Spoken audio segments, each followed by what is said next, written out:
Happy Wednesday morning, everyone. Welcome back to Morning Musings. My name is Don K. Preston. I am the president of Preterist Research Institute of Ardmore, Oklahoma, and I do appreciate you being with me so very, very much. Well, here we are, Wednesday. Tomorrow is Thanksgiving.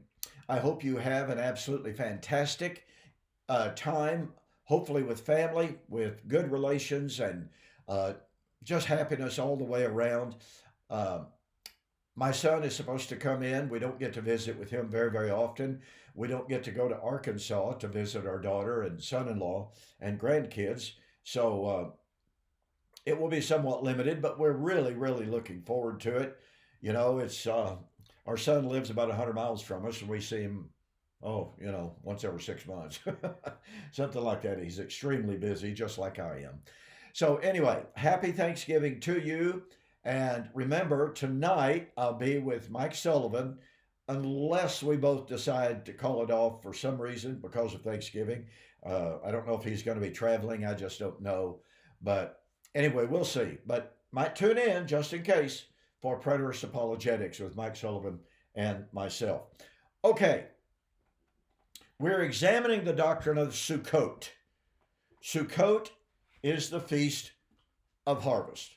Let me remind you once again, I've written a book on Succot. As you can tell, it's a big, thick book. There is a wealth of information in this book about the doctrine of the harvest as it is found in the scriptures. And as I've said before, you're going to find stuff in here that you're not going to find in very, very many places. If you want to save a serious amount of money, over $20, all right, go to my website, donkpreston.com, bibleprophecy.com, click on the banner, order the two books, all right? This is for the rest of November 2024, U.S. orders only. Not sure how much longer I can make this offer, and in December I'll make a different offer. By the way, let me say this. If there's some of my books that you would like for me to put on special for December, let me hear from you. Make it a 2-book, a 3-book special, maybe. All right? And don't write to me and say, hey, Don, I want your 3 largest books for a total of $10 postpaid.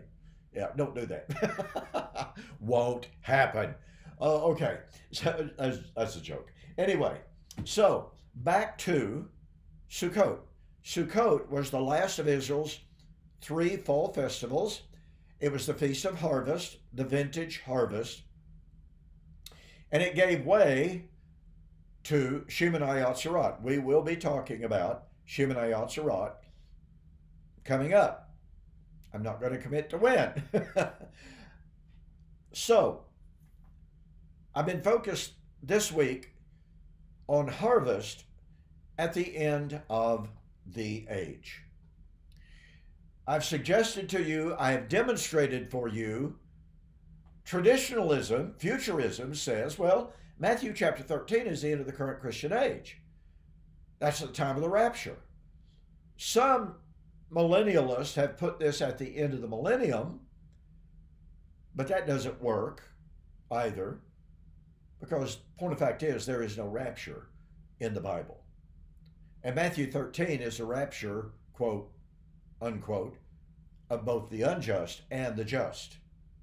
That means it's the gathering of Daniel chapter 12. Many of those who sleep in the dust of the earth shall rise, some to everlasting life, some to everlasting condemnation. There's not a 1,000-year gap between the resurrection of the just and the resurrection of the unjust. It's just not there. That's an invented, contrived doctrine. Okay, so I've shared with you, not only is the harvest posited at the end of the age, it is posited at the end of what age? This is critical. This gets down to the nitty-gritty of eschatology. Because as I've shared with you, as I was about to say, since the Christian age has no end, then it's inappropriate and it's false, it's eisegetic to read the Christian age into Matthew chapter 13 when Jesus said, harvest is at the end of the age. Christian age has no end. Harvest is at the end of the age. Therefore, harvest is not at the end of the endless Christian age. Now, I know that's a negative proposition, but it's still true. Okay. As I pointed out yesterday, harvest is at the end of the age. Jesus used this really distinctive term, suntelia to aeoniou, consummation of the age. He uses the exact same Greek term in verse 49. And by the way, notice this. Let me take note of this, because I pointed out to you yesterday that in the AD 70 rapture theory and in the dispensational rapture theory, what happens? Oh, it's only the righteous that are taken. Or I should say, yes, well, actually it is just the righteous taken. Righteous are transformed into immortality and removed from the earth. That's the AD 70 doctrine. But as Jesus said in Matthew chapter 13, 31 to 33, he told the servants, gather up the wicked first, gather up the tares first, then the wheat. Let them both grow together until the time of the harvest. Well, in the explanation, in the interpretation of it, he goes ahead to say, verse 37 and following, and he answered and said, the one who sows the good seed is the Son of Man, the field is the world, and as for the good seed, these are the sons of the kingdom, and the tares are the sons of the evil one. And the enemy who sowed them is the devil. The harvest is the end of the age, and the reapers are angels. Therefore, just as the tares are gathered up and burned with fire, what does he mention first? The gathering of the tares. Just like in the parable itself, but that's not all. Look at verse 47 and following. Again, the kingdom of heaven is like a dragnet cast into the sea, gathering fish of every kind. And when it was filled, they drew it up on the beach, and they sat down and gathered the good fish into containers, but the bad they threw away. So it will be at the end of the age, the angel shall come forth and take out the wicked from among the righteous. So he explains it as gathering the bad first.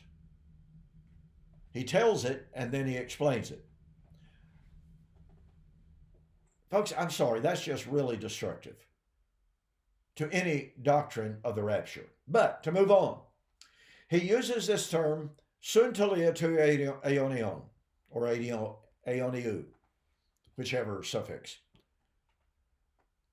This means consummation of the age. Now, this term is only used 6 or 7 times in the entirety of the New Testament. Notice that in Hebrews chapter 9 and verse 26, and now once at the end of the age, Christ has appeared to put away sin by the sacrifice of himself. Well, ask yourself this question, ladies and gentlemen. At the end of what age did Jesus appear? Did he appear at the end of the Christian age, at the end of time? Well, that's patently false. But notice this. In Matthew chapter 24, Jesus predicted the destruction of the temple. The apostles responded by asking, tell us, when shall these things be? What shall be the sign of your coming and the end of the age? Suntelia to aeoniou. I have asked this question before. I have challenged you with this question before. What age did that temple represent? It did not represent the Christian age. It did not represent the New Covenant age. It represented the age of Moses and the law.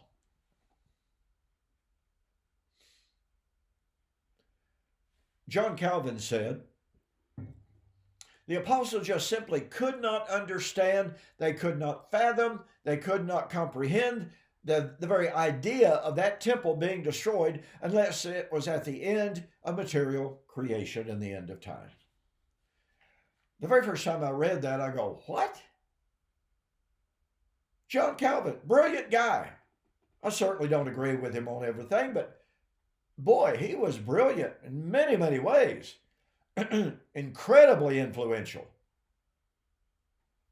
But I'm sorry, John Calvin blew it on this. Why do I say that? Well, here's the simple reason why. The temple at Jerusalem was destroyed utterly, totally in 586 BC. Now let me ask you a question.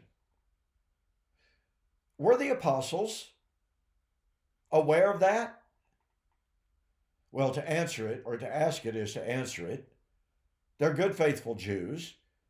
They knew that Zechariah mentioned 4 fast days to commemorate the fall of Jerusalem in 586 BC. Yeah. Now, were the apostles aware of the fact that in the 586 BC destruction of the temple at Jerusalem, that time didn't end? That material creation was not destroyed? Were they aware of this? I'm not trying to be facetious.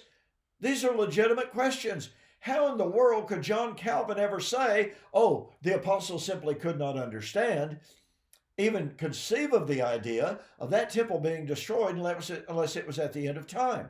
That means that they were thinking about the end of the Christian age. Okay, ask yourself this question. Where would the apostles have ever gotten the idea of the end of the Christian age? To put this another way, where would the apostles have ever gotten the idea of the end of the Messianic age? The Old Testament didn't teach it. The new heaven and new earth, which is the Messianic age, the endless age, is unending. It has no end. Look, folks, once you get and accept and comprehend, once you process the reality that the current Christian age has no end, all futurist views of eschatology just go up in smoke. I mean, I'm sorry. And then when people go to 2 Peter chapter 3, oh, well, this is talking about the destruction of literal physical heaven and earth at the end of time. Unfortunately for those people who make that argument, they fail to consider the context of what Peter is talking about. And they fail to consider that Peter is saying, okay, I'm writing this second epistle to you to stir up your holy minds by way of remembrance of what the prophets who have spoken before, what they had to say, and what Jesus and the apostles had to say. So I'm reminding you of what I wrote in the first epistle. I'm reminding you of what the Old Testament prophets said. I'm reminding you of what the other apostles taught. Well, here's the problem with the view that 2 Peter chapter 3 supposedly teaches an end of time, end of material creation. Peter's talking about the coming of the new heaven and new earth. Isaiah 65 and Isaiah 66 predicted the coming of the new heaven and the new earth, and virtually all commentators agree Peter is drawing directly from Isaiah 65 and 66. But wait a minute. The new heaven and new earth of Isaiah 65 and 66 would only come at the time of the destruction of Old Covenant Israel, Old Covenant Jerusalem, Old Covenant Temple, Isaiah 66. That's problematic. Is 2 Peter chapter 3 talking about the consummation of the age? I don't know of anybody that denies it. Okay. So 2 Peter chapter 3 is talking about the consummation of the age that was coming.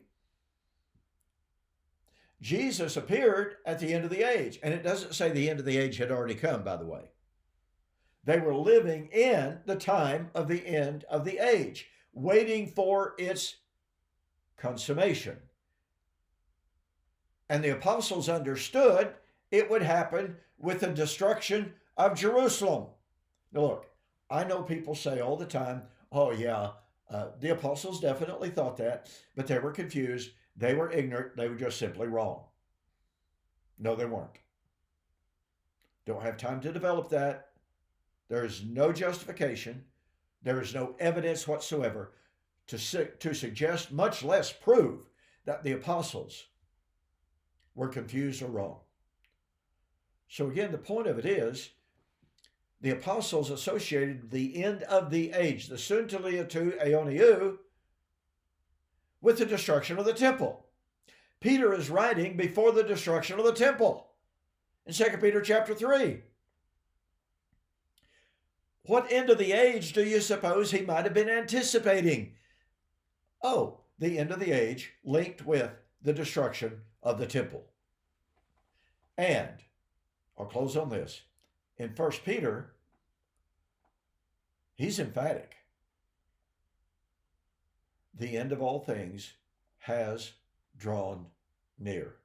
1 Peter chapter 4, verse 7. By the way, watch Preterist Apologetics tonight as Mike Sullivan and I discuss 1 Peter chapter 4. We did it last week. We're going to continue it this week. So do you see the problem here, ladies and gentlemen? The Christian age, Messianic age, has no end. The term end of the age is linked with the destruction of Jerusalem, the end of the Old Covenant age.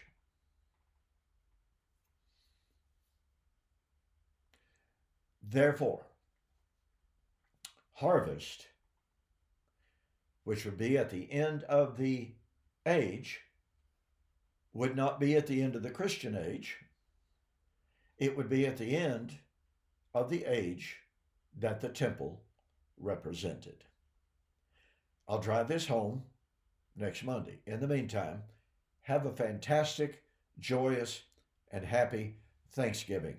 Be safe. I'll see you next week.